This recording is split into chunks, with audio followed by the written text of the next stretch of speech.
देखिए, दिक्कत ये होती है कि जो लोग जनता के बीच जाते नहीं है ना, उनको इस बात की शिकायत दूसरों से रहती है कि क्यों वो जनता के बीच जा रहे हैं। उनके परिवार के सदस्य ने मौजूदा मुख्यमंत्री जी के बारे में जिस तरीके से टिप्पणी की है, जहां वो टिप्पणी अपने में एक तरह निंदनीय है, शर्मनाक है, वहीं दूसरी तरफ प्रदेश के मुख्यमंत्री की प्रदेश के लोगों से मुलाकात की यात्रा के ऊपर लगातार इस तरीके से प्रहार करना, ये आपकी घबराहट को दर्शाता है।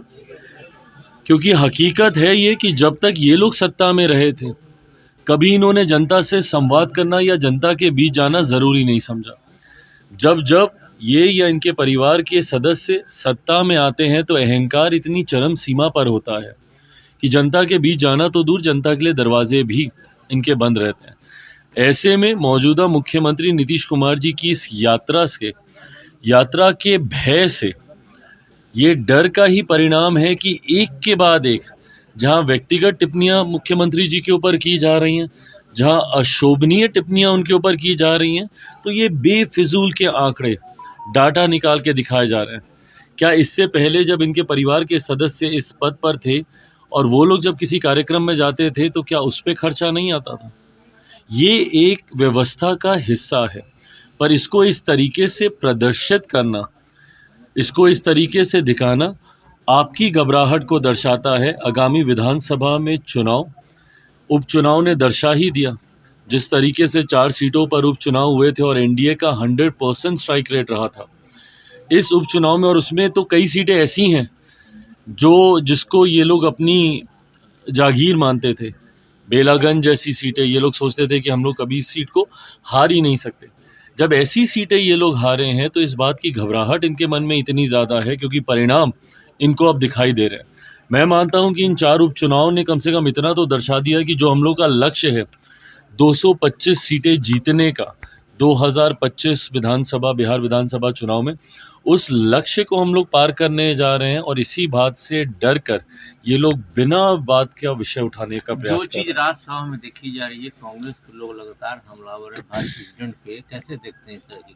कल भी बहस हो गई है खड़गे जी में। और देखिए, मैं मानता हूं कि इस तरीके से चेयर के ऊपर टिप्पणी करना कतई उचित नहीं है।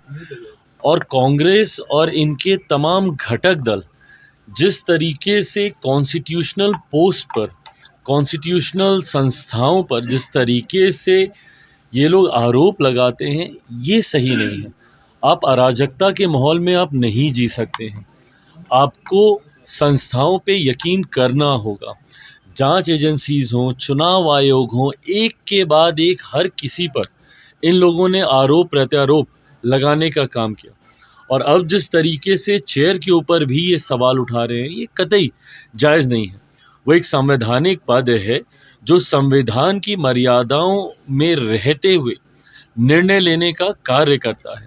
ऐसे में जब आप उस चेयर के ऊपर इस तरीके की टिप्पणी करते हैं, ये कतई उचित नहीं है।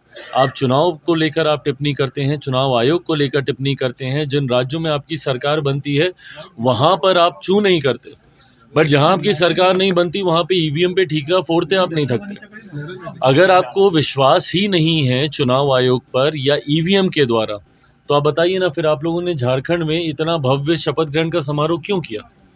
मना कर देते। महाराष्ट्र में तो आप लोग यही सवाल उठा रहे हैं ना। तो अगर महाराष्ट्र में ईवीएम से चुनाव हुए वो गलत हैं, तो झारखंड में ईवीएम से चुनाव हुए वो सही कैसे हैं?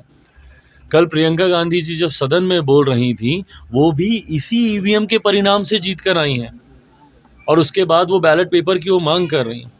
तो जहां पे परिणाम आपके पक्ष में आए वो सही। अगर इतना ही है तो आप हिम्मत दिखाइए, जितने आपके सांसद, जितने विधायक हैं जो ईवीएम के माध्यम से जीते हैं, सबका इस्तीफा करवाइए। पूरा विपक्ष एक साथ एकजुट होकर बोले कि हमें नहीं इस व्यवस्था पे यकीन, हम सब इस्तीफा दे रहे हैं। आज ही घोषणा कर दीजिए कि अगले किसी भी विधानसभा के चुनाव या लोकसभा के चुनाव जो ईवीएम के द्वारा कराए जाएंगे, हम उन चुनाव में हिस्सा नहीं लेंगे। पर ऐसा नहीं करेंगे। आपको सत्ता का सुख भी भोगना है जिन राज्यों में आपके पक्ष में परिणाम आए हैं, संसद में भी आपको जाना है, विधानसभा में भी आपको जाना है। पर उसी संसद और विधानसभा में खड़े होकर जिस प्रक्रिया के माध्यम से आप चुनकर आए हैं, उसके ऊपर आपको उंगली भी उठानी है। और उंगली उठाते उठाते टीका टिप्पणी करने से, आप चेयर पर भी इस तरीके के विवादित बयान देने से आप बाज नहीं आते। ये गलत है, ये लोकतंत्र की मर्यादाओं के प्रियंका गांधी खिलाफ। के पहले भाषण को कैसे देखते हैं? कल उन्होंने जो पार्लियामेंट में भाषण दिया, उनका पहला भाषण था। राहुल गांधी ने तो बोल दिया मुझसे बेहतर। नहीं, ये बात तो खैर सही है। ये तो सभी जानते हैं कि भाई राहुल जी थोड़ा सा बोलने के मामले में कमज़ोर हैं, प्रियंका जी उनसे बेहतर देती हैं। बट भाषण देने की शैली से ज़्यादा कंटेंट क्या है वो मायने रखता है। आप उनमें किन बातों को उठा रहे हैं, किन तथ्यों को आप रख रहे हैं। जब संविधान पे चर्चा हो रही है तो कांग्रेस के नेता क्यों नहीं उस काले अध्याय को याद करते हैं जब इन्हीं के नेता के द्वारा, इन्हीं के प्रधानमंत्री के द्वारा देश में आपातकाल लगाया गया था। आज जो लोग संविधान को अपनी जेब में लेकर घूमते हैं, उस वक्त क्या संविधान की हत्या नहीं की गई थी? सही मायनों में अगर लोकतंत्र की हत्या आज़ादी के बाद कभी की गई है तो सन 75 में आपातकाल लगाकर ही की गई थी। और उसके बाद उसी संविधान की दुहाई देते रहना और जो विषय है उसके अलावा दुनिया भर की राजनीति करना, अगर ये आपका आधार है भाषण देने का, तो उससे मैं कतई सहमत चिराग नहीं। पासवान विधायक कब बनेंगे?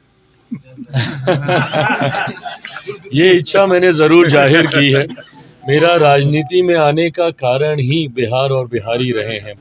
इस इच्छा को मैंने ज़रूर जाहिर किया है कि सांसद बनने से ज़्यादा महत्वपूर्ण एक मेरे लिए विधायक की भूमिका होगी, जहां अपने राज्य में रहकर मैं अपने राज्य के लिए मैं ज़्यादा कार्य कर सकूं, बिहार फर्स्ट बिहारी फर्स्ट की सोच को मैं धरातल पर उतार सकूं।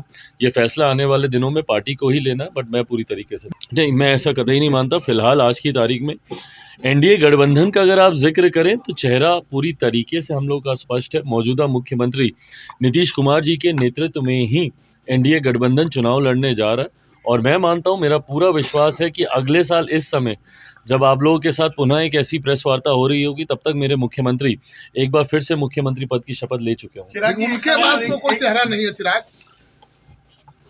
चेहरा गठबंधन दल ये तैयार करते हैं। मैं मानता हूं आज की तारीख में गठबंधन पर बिहार की जनता का विश्वास है और उस गठबंधन का नेतृत्व फिलहाल बिहार में मौजूदा मुख्यमंत्री नीतीश कुमार जी ही कर रहे हैं और वही चेहरा होंगे और वही अगले मुख्यमंत्री भी होंगे। चिराग जी निजी चैनल पर साक्षात्कार देते हुए नेता प्रतिपक्ष ने कहा है कि जिस तरह से बीजेपी ने नीतीश कुमार को डुबोया है, उसी तरीके से चिराग पासवान को भी डुबो देंगे। देखिए, वो उनका ये प्रयास हमेशा रहता है कि किस तरीके से गठबंधन के बीच दरारें पैदा की जा सके। जितने भी विपक्ष के दल हैं और जितने भी विपक्ष के नेता हैं, वो निरंतरता में इस तरीके की बयानबाजी करते हैं ताकि एनडीए के घटक दलों के बीच किसी तरीके का विवाद उत्पन्न हो, एक दूसरे के प्रति अविश्वास उत्पन्न हो। इस तरीके की भूमिका उन्होंने, विपक्ष ने हमेशा निभाने का प्रयास किया है, क्योंकि ये उनका अपना अनुभव रहा है। जिस तरीके से सो कॉल्ड इंडिया अलायंस के बीच ही जितने भी घटक दल हैं उन्हीं में विश्वास नहीं है, एक दूसरे की टांग खींचने के लिए जो लगातार तत्पर रहते हैं। राहुल जी अभी जिस पद पर बैठे नहीं हैं, उस पद से उनको कैसे हटाया जा सके और ममता बनर्जी जी वहाँ पर जाकर बैठ जाएं, इसके लिए प्रयास चल रहा है। तो अविश्वास का माहौल जिस तरीके से आप बिहार में ही देख लीजिए, कांग्रेस और राजद के बीच में अविश्वास का माहौल नहीं है। जहां एक तरफ राजद का कांग्रेस के साथ यहाँ पे गठबंधन है, वहीं उनके वरिष्ठ नेता, उनके राष्ट्रीय अध्यक्ष सीधा ये बयान देते हैं कि ममता बनर्जी जी को इस गठबंधन का नेतृत्व करना चाहिए। तो जो दरारें उनके बीच में हैं, उन्हीं दरारों को वो एनडीए गठबंधन के भीतर भी देखना चाहते हैं, क्योंकि उनसे ये बर्दाश्त नहीं होता कि एनडीए गठबंधन के तमाम पांचों घटक दल इतनी सहजता के साथ एक दूसरे के साथ कैसे हैं। मैं मानता हूं कि अभी कुछ दिन पहले संजय झा जी के यहाँ जो डिनर हुआ है, उसको लेकर भी ये व्याकुलता है, क्योंकि ये लोग हमेशा चाहते हैं कि किसी तरीके से हमारे बीच में कोई दरारें पैदा हों।